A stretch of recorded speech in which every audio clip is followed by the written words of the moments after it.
mtihani bwana, njaa. Njaa ni Mwenyezi asema la nabluwannakum bishai'in minal khawfi.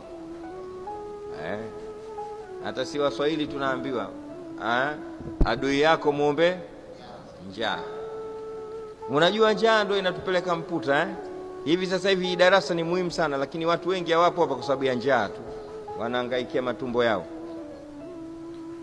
Njaa inapelekea mtu akavaa akajipaka masizi, akaweka tumbo kubwa, akajiwekea na makalio. Hamjaona mtu mzima lakini anacheza ngoma njiani, anasema maneno ya ovyo ovyo, lakini jioni yule anatoa masizi yote, anavaa msuli wake, huwezi kumjua. Njaa. Njaa inapelekea mtu mwanamume akaishi kama mwanamke. Uongo? Njaa inampelekea mtu akabadilisha dini. Njaa inampelekea ikamfanya shekhe akatamka maneno ya Kikristo, lakini shekhe akikaa hapa anasema maneno, lakini njaa. Njaa inamfanya mtu akasahau akala sadaka za msikitini. Njaa.